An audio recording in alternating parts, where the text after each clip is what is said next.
안녕하세요. 답도 안 나오는 시댁에서 죽기 살기로 탈출한 30대 여성입니다.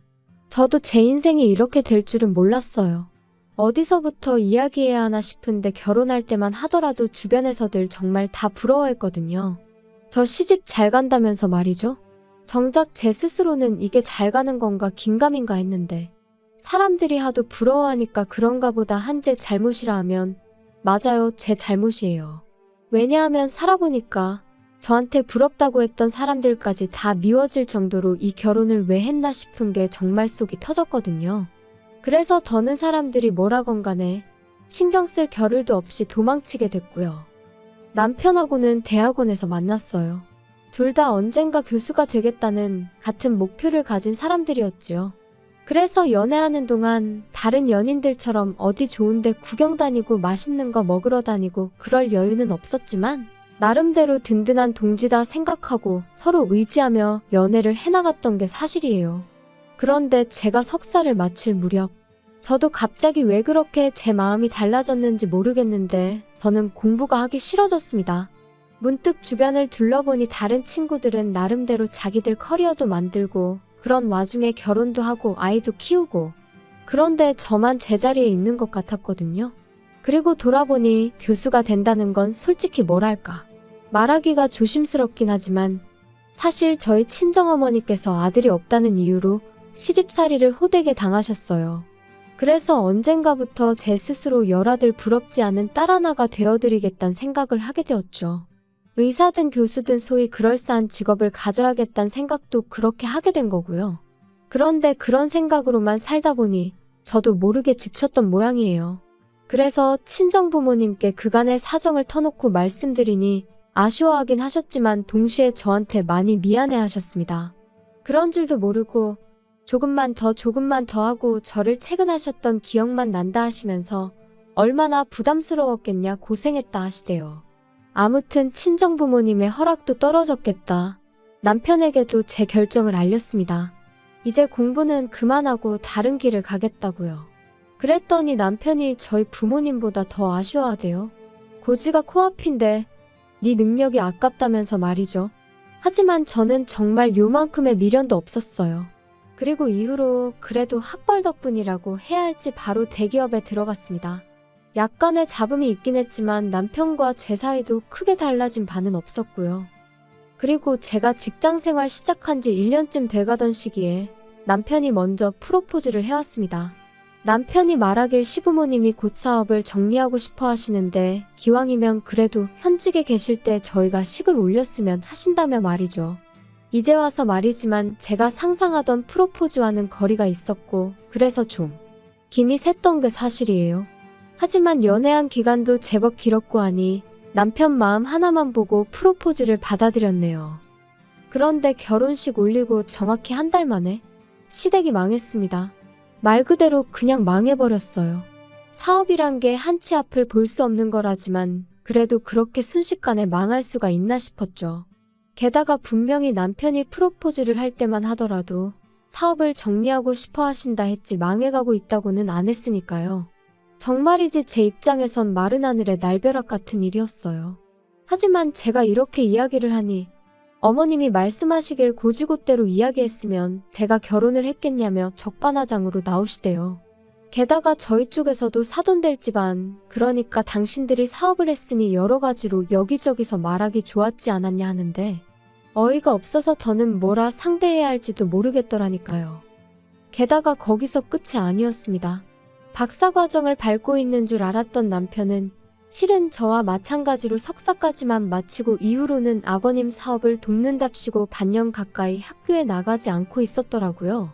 그래서 그럼 그동안 교수님이랑 주고받았다는 대화며 연구한다던 프로젝트며 그건 다 뭐냐 따지니 그냥 늘상 하던 이야기니까 적당히 둘러댔던 거라며 그래도 저를 끝까지 속일 생각은 아니었다고 오히려 저한테 그런 거짓말을 할 때 자기 기분은 어땠을지 한번 생각해 본 적이나 있냐는데 피는 못 속인다더니 정말 어머님하고 꼭 닮은 모습에 기도 안 차더라니까요.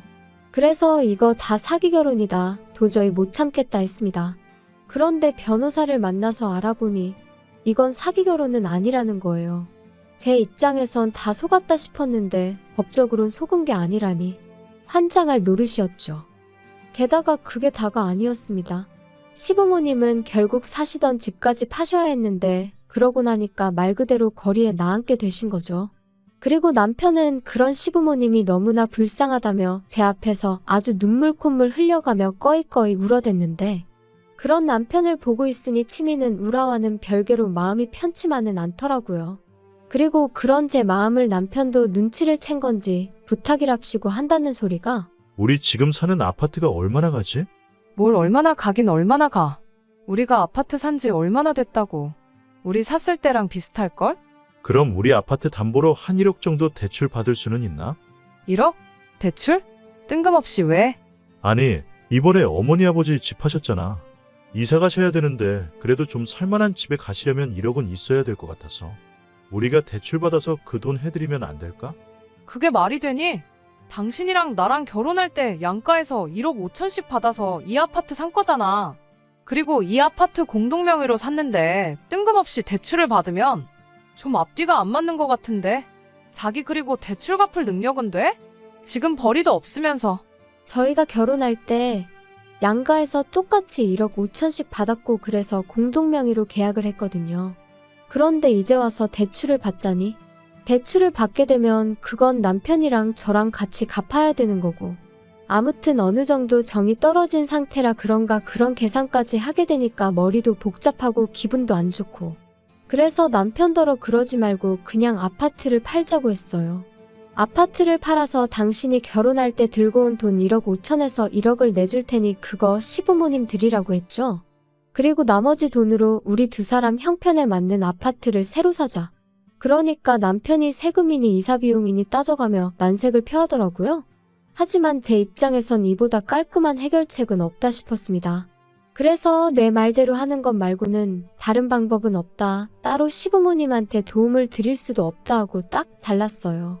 참고로 이 무렵엔 남편도 무직이었습니다. 박사 때려치고 쓰러져가는 아버님 사업 어떻게든 살려본답시고 거기 뛰어들었던 건데 사업은 망했지. 박사과정은 뭐 자기가 마음대로 때려친다고 또 마음대로 시작할 수 있는 건 아니거든요.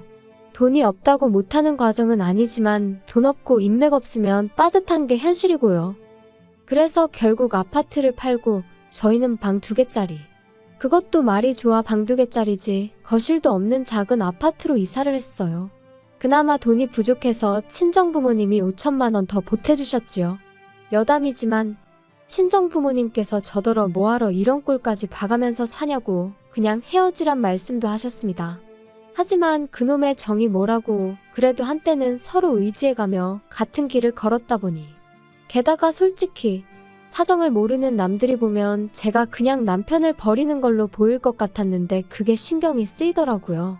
그래서 한때는 사기 결혼이라고 혼인무효까지 알아보기도 했었지만 어떻게든 남편 스스로 자리라도 잡게 도와주자고 그리고 그때 이혼해도 늦지 않는다. 제 나름대로 도의는 지키려고 했어요. 그런데 이런 제 마음이 남편이나 시부모님에겐 그저 만만하게 보였던 모양입니다.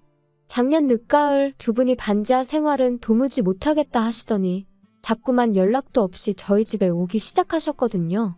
그리고 하루만 이틀만 하면서 자꾸 주무시고 가시기 시작하셨는데 저는 아침 일찍 출근해서 야근까지 하고 집에 오면 10시, 11시. 그리고 퇴근한 제 눈앞에 놓여있는 건 산더미처럼 쌓여있는 설거지와 밀린 빨래들. 사실 이때까지도 남편은 계속해서 그래도 자기가 저보다 학벌도 좋은데 제가 다니는 회사보다 급이 낮은 회사는 못 간다고 버티고 있었단 말이에요. 그러니까 한마디로 계속해서 백수인 상황이었죠. 진짜 계속 이럴 거야? 하다못해 당신 먹은 거 설거지하고 당신이 어지른 거 청소는 좀 해놓으라고. 내가 무슨 밥을 차려놓으라는 것도 아니잖아. 내가 지금 남편하고 사는 건지 아들하고 사는 건지. 아, 알겠다니까. 너 지금 네가 돈 좀 벌어온다고 유세 떠는 거냐? 그리고 냅두면 알아서 다 하는데 네가 잔소리를 하니까 하기가 싫은 거 아니야? 언제 하든 해놓기만 하면 되는 거지. 나는 뭐 그 정도 자유도 없어. 남편은 제가 조금만 뭐라 하면 목에 핏대를 세우기 일쑤였습니다. 그런 와중에 시부모님까지 오셔서 주무시고 가실 때면 한마디로 아나무인이 따로 없었지요. 그러니 아무리 좋게 생각하고 어떻게든 이 난관을 같이 해결해 나가보려고 해도 도무지 이건 아니다 싶더라고요. 그래서 결국 보다 못한 제가 어머님 아버님께 앞으로는 이렇게 연락 없이 오시지 마시라 했어요. 그리고 사시는 곳하고 저희 집이 얼마나 먼 것도 아니고 교통편이 없는 것도 아닌데 주무시고 가시는 일은 없었으면 좋겠다 했죠. 하지만 이후로도 어머님 아버님은 몇 번이고 저에게 한마디 말도 없이 제 집에 찾아오셨고 그뿐인가요? 언젠가부턴 부엌 찬장과 냉장고는 물론이고 제 서랍이나 옷장까지 뒤져보시면서 잔소리를 하시기 일쑤셨습니다. 한 번은 친정부모님이 제 생일이라고 사주신 명품 핸드백을 보시고는 시부모한테는 생활비랍시고 꼴랑 50만 원 보내주면서 저는 감히 핸드백을 산 거냐며 회의로 전화를 받지 못하던 저에게 30통의 부재중 통화를 남겨놓으신 적도 있지요. 저로서는 일단 제가 산 것도 아닌데 그런 오해를 받은 것도 억울했지만 설령 제가 샀다고 한들 제가 제 힘으로 번 돈인데 제가 핸드백 하나 샀다고 그 정도로 욕을 먹어야 하나 싶은 게 너무 속상하고 화가 나더라고요. 그래서 결국 참다 못해 남편에게 나 솔직히 당신 하나만으로도 너무 벅차. 근데 어머님 아버님까지 나를 말려죽이려고 작정이라도 하신 분들 마냥 도대체 왜 저러셔? 진짜 힘들어 죽겠어. 너무 부담스럽다고. 야, 뭐? 부담스러워? 너 지금 우리 부모님을 무슨 짐짝 취급이라도 하는 거야? 야, 막말로 네가 우리 엄마 입장이면 안 열받겠냐? 우리 엄마도 한때는 백화점을 놀이터처럼 드나들던 분인데 그런 분이 지금 저렇게 살고 계시니 속 터질 만하지. 근데 너는 뭐 한 번이라도 그런 우리 엄마 모시고 백화점에 가봤어? 맨날 장모님하고만 다니잖아 너. 아니 어머님이 힘드시면 나도 쇼핑하면 안 되는 거야? 그리고 나도 우리 엄마가 사주는 거고 내 돈으로 살 형편한데 당신이 한 푼도 안 벌어오잖아. 야, 너 유세냐? 그 얘기가 지금 왜 나와? 그리고 이런 무의미한 대화가 30분쯤 오갔을까? 남편이 한다는 말이 그러니까 이참에 어떻게든 자기 부모님도 숨통 좀 트이게 해드리자더니 대뜸 저희 친정부모님 가게 이야기를 꺼냈습니다. 참고로 저희 친정부모님은 30년 넘게 한식당을 운영하시다가 몇 년 전부터 백화점의 밀키트 형식으로 납품을 시작하셨고 이게 잘 되어서 2년 전부터 프랜차이즈 사업도 시작하게 되셨어요. 그리고 남편은 그 프랜차이즈를 들먹이며 시부모님한테 그 매장을 하나 차려드리자는 거였죠. 매장 차리는데 돈이 얼마나 드는지 알고는 하는 소리야? 그럴 돈이 어딨어? 대출 받으면 되잖아. 대출은 그냥 받아? 담보가 있어야 받지. 우리 사는 이 아파트. 이 아파트? 아니 왜 걸핏하면 아파트를 들먹거리는 거야. 그리고 이건 이제 내 아파트야. 야, 너 나 1억 5천 중에 1억만 줬으니까 아직 5천 여기 들어가 있거든. 진짜 어이없네.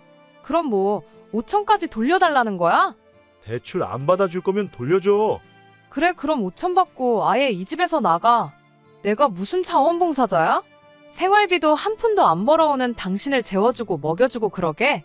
넌 뭐 말을 또 그렇게 하냐? 내가 마음만 먹으면 취직하는 거 일도 아니고 취직하면 너보다 잘 버는 것도 일도 아니야. 말 같지도 않은 소리만 골라서 하네. 5천 돌려줄 테니까 그 길로 짐 싸서 나갈 생각이나 하셔. 알겠어? 왜 대답 안 해? 야, 됐다. 말을 말자. 그리고 저는 이 정도면 남편이 더는 가게 일에 대해서는 말하지 않을 줄 알았는데 그로부터 며칠 뒤 친정어머니께서 연락을 해오셨습니다. 알고 보니 오전에 남편이 저랑 상의도 없이 시부모님을 모시고 저희 친정부모님을 직접 만나러 왔었다고요. 그리고는 대놓고 저희 부모님한테 서울 시내에 매장을 내신다고 하지 않으셨냐며 그 가게를 시부모님과 남편이 운영하게 해달라고 하더라나요? 당황한 친정부모님께서 지금 쉽게 가타부타 결정을 내릴 문제가 아닌 것 같다고 일단 의사는 알겠으니 생각할 시간을 달라며 세 사람을 돌려보내셨다는데 전화를 받는 내내 제 손이 부들부들 떨리는 게 느껴졌어요. 그리고 친정부모님께선 저더러 어떻게 했으면 좋겠냐 하시더니 당신들은 솔직히 내키지 않는다 하시더라고요.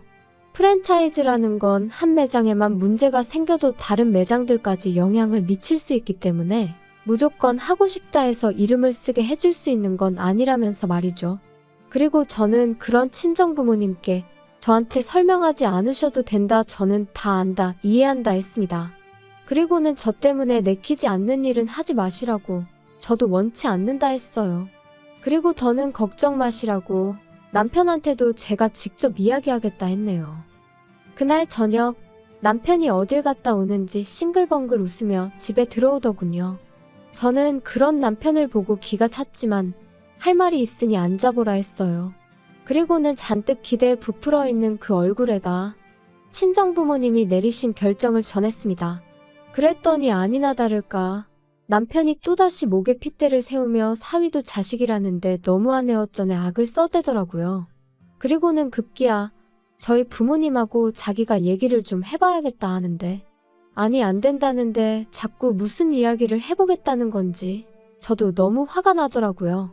이 인간이 도대체 장인장모 알기를 뭐로 알길래 자꾸 맘먹으려 드나 싶고 그래서 싫다면 싫은 줄 알지 왜 자꾸 사람을 괴롭히냐 그만하라 했습니다. 그랬더니 남편이 욕을 하면서 옆에 있던 리모컨을 집어던지는데 비록 제가 맞진 않았지만 정신이 정말 확 들더라고요. 이번엔 리모컨이었지만 다음엔 뭘 어디다 던질지 막말로 저를 때릴 수도 있는 거고요. 그리고 그 생각을 하니 소름이 쫙 끼치는 게 더는 한 공간에 있을 수가 없다 싶었습니다. 그래서 그 길로 말 그대로 도망치듯 지갑과 차키만 챙겨 집을 뛰쳐나왔어요. 친정으로 가자니 부모님이 괜히 당신들 때문이라 생각하시면 어쩌나 걱정이 되고 하지만 그래도 결국엔 부모님 말곤 달리 기댈 곳이 떠오르지 않대요? 그래서 친정으로 향했어요.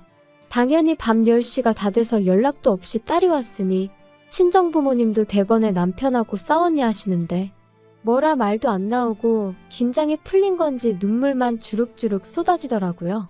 그리고 그렇게 한참을 부모님 앞에서 울다가 남편이 욕을 하며 리모컨을 집어던지더라. 눈에서 말 그대로 살기가 느껴지더라. 나 정말 언제까지 이렇게 살아야 하는 건지 모르겠다. 이혼하고 싶다 했습니다.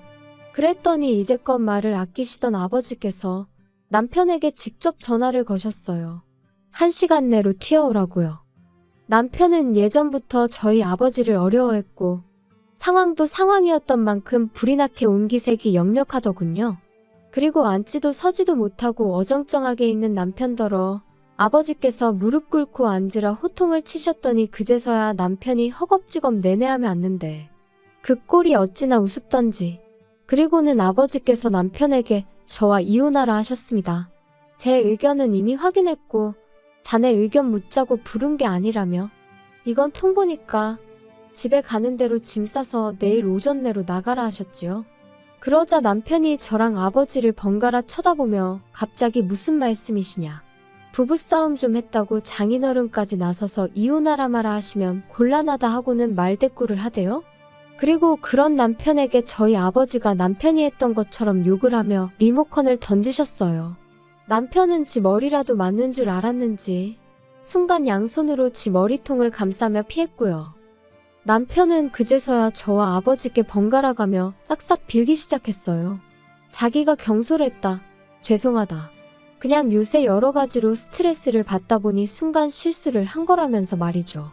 그리고는 자기한테 한 번만 기회를 달라. 저만 허락한다면 택배든 뭐든 일이라면 닥치는 대로 하겠다 하는데 솔직히 별로 와닿지가 않더라고요. 그리고 저는 이미 기회는 줄 만큼 줬었으니까요. 그래서 그런 남편에게 더는 시간 낭비하고 싶지 않다 했습니다. 그리고 제 확고한 태도를 보고는 아버지께서도 남편더러 이미 떠난 버스한테 다음에 일찍 나와 있겠다 하면 다시 돌아오더냐고 다 끝났다 하시더라고요. 이후로 이혼 안 해준다는 남편을 상대로 이혼 소송을 했고 당연히 결과는 제 예상대로 흘러갔어요. 결혼한 이후로 제대로 된 경제활동 한 번 하지 않은 남편과 그럼에도 불구하고 계속된 시부모님의 부당한 요구가 이혼 사유로 인정받았거든요. 그래서 1년이란 비교적 짧은 결혼 생활이었음에도 불구하고 많이는 아니지만 위자료 1,000만 원도 받게 되었죠. 그런데 어째서인지 기쁘다기보다는 후련하고 행복하기보다는 속이 시원한 정도였어요. 한편 남편은 그렇게 저와 이혼하고 원래는 시부모님이 사시던 집에 들어가려 했던 모양입니다. 그런데 어이없게도 전세살이를 하고 계신 줄 알았던 시부모님은 월세살이를 하시며 그나마 가져가셨던 1억을 야금야금 쓰고 계셨던 거지요. 남편이나 저에겐 매번 못 먹고 못 쓰고 사시는 척 하셔놓고 뒤로는 여행도 다니시고 그래놓고는 남편한테는 그러니까 저한테 좀 잘하지. 왜 이 사단을 만들었냐고 역성을 내셨나봐요. 남편이 저랑 살 때가 좋았다며 후회된다 그립다 개소리 찍찍 써가지고 문자를 보냈던데 어찌나 재수가 없던지. 뭐 지 말로는 자기는 고시원으로 일단 들어가게 되었다면서 거기서 자기 나름대로 일자리도 구하고 열심히 살고 있을 테니 제 마음 풀어지면 연락 달라나요? 이쯤 되면 고시원이 아니라 어디 병원에 입원을 해야 하는 거 아닌가 싶은데 아무튼 어떻게 마무리를 해야 하나 싶은데 여기까지입니다. 저는 그 어느 때보다 잘 지내고 있거든요. 집에서 스트레스 주는 인간이 없으니 몸도 마음도 한층 건강해지는 기분이에요. 경제적으로 여유가 생긴 건 뭐 말할 필요도 없지요. 여러분도 혹시 옆에 노답인 인간이 있는데 혹시나 하는 마음으로 기다려주고 계시다면 제 경험상 사람 잘 안 바뀝니다. 일단 내 자신의 행복과 건강부터 챙기는 게 제일 중요한 것 같고요. 조금씩 따뜻해지고 있는 지금 날씨처럼 여러분의 하루도 어제보다 따뜻한 하루가 되시길 바라겠습니다.